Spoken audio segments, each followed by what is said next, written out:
How to redeem vouchers in Lazada. Hello everyone. In this video, I will show you how to redeem vouchers in Lazada. Open the Lazada app on your mobile device. Tap on Account from the bottom right corner of the screen. Select Vouchers and Discounts from the menu options. Browse through the available vouchers and offers displayed. Tap on Collect for each voucher you want to use. Scroll down to explore additional vouchers if available.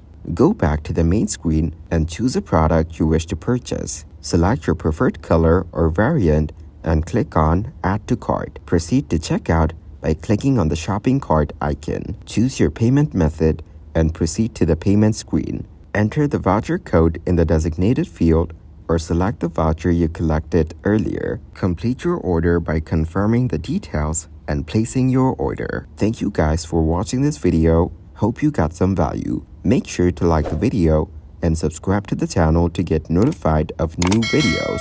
See you in the next one.